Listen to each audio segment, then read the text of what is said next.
할렐루야. 예수님의 사랑으로 성도 여러분을 사랑합니다. 목사는 한평생 하나님 말씀을 전하는 설교 사역을 합니다. 목사로서 해야 할 많은 일이 있지만 그 중에서도 설교 사역은 가장 중요한 목회 사역 중에 하나일 것입니다. 오늘 말씀을 묵상하던 즉 문득 생각을 해봤습니다. 이제껏 몇 번의 설교를 했을까 하는 생각이었죠. 물론 저보다도 훨씬 오래 목회를 하시고 설교를 하신 선후배 목사님들도 많이 계실 겁니다. 또 설교 횟수가 많다고 해서 더 훌륭한 목사도 아닐 것입니다. 그래도 한번 계산을 해봤습니다. 그런데 계산하기가 쉽지가 않았습니다. 주일에 설교할 뿐 아니라 새벽에도 수요일에도 금요일에도 각종 집회에서도 심지어 10만 가수도 설교를 했기 때문입니다. 주일에도 한 번만 설교를 한 것이 아니라 가장 많이 설교한 주일에는 9번까지도 설교를 한 적도 있습니다. 그래서 단순하게 계산해서 주일 설교만, 그것도 주일에 한 번으로만 계산해 보았습니다. 계산해 보니 주일 설교를 한 것만 해도 2만 번 가까이 됐습니다. 모든 설교를 다 합친다면 횟수는 더 많이 늘 것입니다. 그러니 목사가 설교를 한다고 해서 자신이 한 모든 설교를 기억할 수는 없습니다. 중요한 것은 언제 누구에게 설교하듯 하나님을 대신해서 하나님의 말씀을 전한다는 마음으로 말씀을 더 많이 묵상하고 연구하고 준비하고 기도해서 마지막 설교를 한다는 마음으로 설교해야 할 것입니다. 이것을 아는데 그렇지 못한 것이 항상 하나님과 성도님들께 죄송할 따름입니다. 그런데 이렇게 많은 설교 중 제가 기억하는 설교가 몇 편이 있습니다. 그 중에서도 가장 먼저 기억에 남게 된 설교가 있습니다. 바로 오늘의 말씀을 배경으로 전한 설교인 베스메스로 가는 암소라는 설교입니다. 그 설교는 제가 처음 주의 종이 되었던 첫 때 했던 설교입니다. 당시 저는 지역분교를 단임하고 있었습니다. 지역분교는 여의도까지 오지 못하는 어린이들과 학생들을 위해서 여의도에서 먼 지역에 성전을 세워 주일학교를 운영하는 곳이었습니다. 그 당시 서울 전역에 10몇 개의 지역분교가 있었는데 저는 지금의 양천구와 강서구에 있었던 3개의 지역분교를 담당하게 되었습니다. 각 지역분교마다 어린이와 학생들이 150에서 200명 정도 있었고 선생님들도 분교마다 20명 정도가 있어서 아이들을 사랑으로 가르쳤습니다.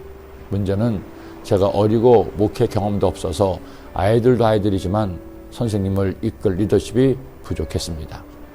그나마 선생님들도 아동구역장 지역장님들도 부족한 저를 사랑해 주셔서 겨우 일을 해나갈 뿐이지 지금도 생각하면 참 죄송할 따름이죠.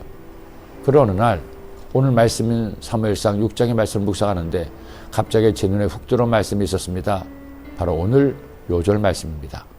암소가 벳세메스 길로 바로 행하여 대로로 가며 갈 때 울고 좌우로 치우치지 아니하였고 블레셋의 방백들은 벳세메스 경계선까지 따라 가니라.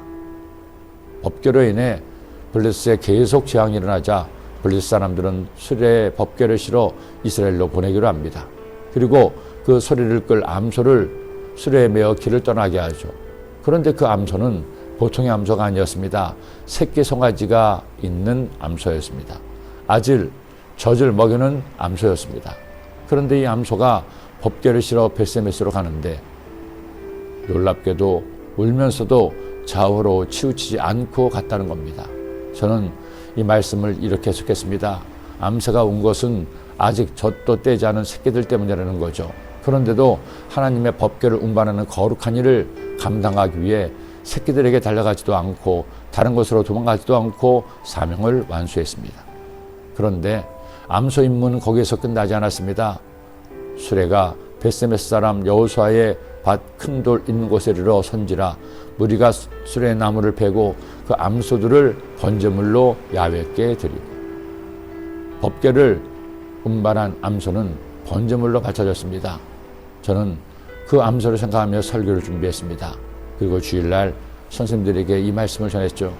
우리는 주님께 사명을 받은 사명자들입니다. 사명을 받은 우리가 어떻게 사명을 감당해야 할까요?